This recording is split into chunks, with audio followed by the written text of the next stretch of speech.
Israel terus menyerang Lebanon meski gencatan senjata dan perundingan yang dimediasi oleh Amerika Serikat masih berlangsung. Militer Israel kembali melancarkan serangan ke wilayah Lebanon dan menewaskan sedikitnya 17 orang. Israel terus menyerang Lebanon meski gencatan senjata dan perundingan yang dimediasi oleh Amerika Serikat masih berlangsung. Selain menewaskan 17 orang, serangan Israel kali ini juga mengakibatkan 64 orang luka-luka. Adapun serangan kali ini menargetkan beberapa wilayah di Lebanon Selatan pada Selasa kemarin waktu setempat. Jatuhnya korban jiwa terbaru ini terjadi ketika pejabat Lebanon dan Israel mengadakan putaran keempat pembicaraan yang disponsori Amerika Serikat di Washington. Perundingan tersebut diadakan untuk menjaga pelaksanaan gencatan senjata dan mengatasi masalah keamanan yang belum terselesaikan. Israel terus melakukan serangan udara dan serangan darat hampir setiap hari di Lebanon meskipun gencatan senjata yang mulai berlaku sejak 17 April lalu dan kemudian diperpanjang oleh Amerika Serikat hingga awal Juli mendatang.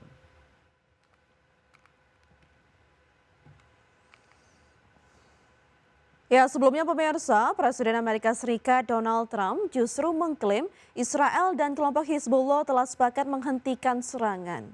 Kesepakatan itu terjalin di tengah meningkatnya ketegangan di Lebanon serta masih berlangsungnya negosiasi dengan Iran.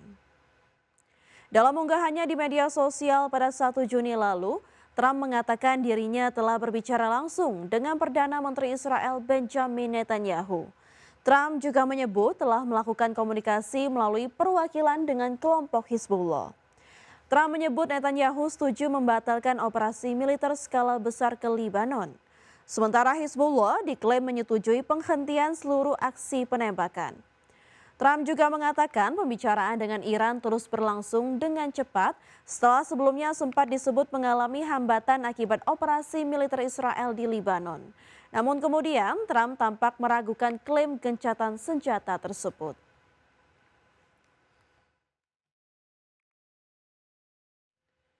Ya, Wakil Ketua DPR RI Sufmi Dasko Ahmad mengapresiasi langkah Presiden Prabowo Subianto yang mencopot Kepala Badan Gizi Nasional Dadan Hindayana serta Wakil Kepala BGN Lodewijk Pusung dan Sony Sonjaya. Menurut Dasko, perombakan pucuk pimpinan di Badan Gizi Nasional ini membuktikan jika pemerintah mendengar masukan dan aspirasi masyarakat dalam pelaksanaan program makan bergizi gratis. Dasko meminta ada evaluasi dan perbaikan tata kelola program makan bergizi gratis usai pergantian pimpinan baru di tubuh Badan Gizi Nasional.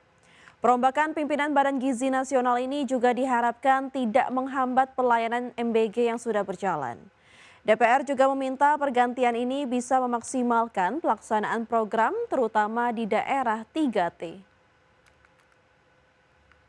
Dengan adanya evaluasi dan evaluasi ini yang dilakukan secara menyeluruh, BKN akan berbenah diri dan terus melayani masyarakat, penerima manfaat, dan pergantian ini tentu tidak akan mempengaruhi pelayanan yang berlangsung selama ini. Dan harapan kami bahwa tujuan pelayanan terhadap terutama daerah 3T dapat segera di. Ya, Menteri Usaha Mikro, Kecil dan Menengah Maman Abdurrahman menegaskan tidak ada kenaikan pajak bagi pelaku UMKM di tanah air usai perubahan peraturan pemerintah nomor 20 tahun 2026. Hal ini menjawab ramainya isu kenaikan pajak UMKM di media sosial. Menteri Maman Abdurrahman membantah ramainya isu yang menyebutkan kenaikan pajak penghasilan final atau PPH bagi pelaku UMKM. Maman memastikan dalam perubahan peraturan pemerintah atau PP nomor 20 tahun 2026 tidak ada kenaikan pajak bagi pelaku usaha mikro, kecil dan menengah. Di mana dalam aturan tersebut pelaku UMKM dengan omset di bawah 500 juta rupiah per tahun tetap dikenakan pajak 0%. Sedangkan UMKM dengan omset hingga 4,8 miliar rupiah per tahun, pajak yang dikenakan tetap 0,5% dari omset. Meski demikian, pemerintah melakukan penyesuaian untuk mencegah penyalahgunaan fasilitas PPH final 0,5% untuk UMKM di mana adanya praktik pencegahan atau maksud kami pemecahan badan usaha agar pengusaha tetap masuk kategori UMKM dan menikmati tarif pajak final 0,5%. Itu mengenai pajak bagi usaha mikro, kecil, dan menengah. Saya ingin luruskan terlebih dahulu, tidak ada perubahan, bahkan kenaikan pajak terhadap usaha mikro, terhadap UMKM. Jadi insentif pajak kepada UMKM masih sama seperti dulu. Yang membedakan cuma satu, kalau dulu dibatasi perpanjangan waktu 1 tahun, sekarang dibuka sampai berapa tahun ke depan, jadi tidak dibatasi. Jadi yang pertama bagi omset untuk usaha mikro kecil yang omsetnya di bawah 500 juta 0%. Tapi bagi omset yang di bawah 4,8 M per tahun itu 0,5%. Pemirsa, Badan Pusat Statistik mencatat tingkat inflasi Indonesia pada Mei 2026 mencapai 0,28% secara bulanan. Ya, adapun secara tahunan Indonesia mencapai inflasi 3,06% yang disumbang oleh kenaikan makanan, minuman, dan tembakau. BPS mencatat tingkat inflasi Indonesia pada Mei 2026 mencapai 0,28% secara bulanan, naik dari posisi April yang sebesar 0,13%. Deputi Bidang Metodologi dan Informasi Statistik Puji Ismartini menjelaskan bahwa secara tahunan Indonesia mencatatkan inflasi 3,06%. Kelompok pengeluaran penyumbang terbesar adalah makanan, minuman, dan tembakau sebesar 0,39% dengan andil inflasi sebesar 0,12%.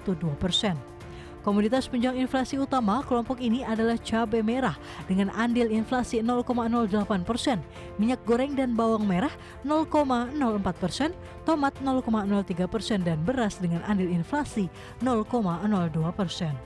Adapun komoditas lain yang juga menyumbang terhadap inflasi antara lain bahan bakar rumah tangga 0,03% dan tarif angkutan udara 0,02%. Pada Mei 2026, terjadi inflasi sebesar 0,28% secara bulanan atau mantuman, atau terjadi kenaikan indeks harga konsumen dari 111,09 pada April 2026 menjadi 111,40 pada Mei 2026. Secara tahun ke tahun atau YoY, terjadi inflasi sebesar 3,08% dan secara tahun kalender atau year to date terjadi inflasi sebesar 1,35%. Kelompok pengeluaran penyumbang inflasi bulanan terbesar adalah kelompok makanan, minuman, dan tembakau dengan inflasi sebesar 0,39%, dan memberikan andil inflasi sebesar 0,12%. Dari sisi wilayah, BPS mencatat sebanyak 31 provinsi mengalami inflasi, sementara 7 provinsi mengalami deflasi. Inflasi tertinggi terjadi di Maluku sebesar 0,93%. Sebaliknya, deflasi terdalam terjadi di Gorontalo mencapai 0,96%. Jakarta, Tim Liputan IDX Channel.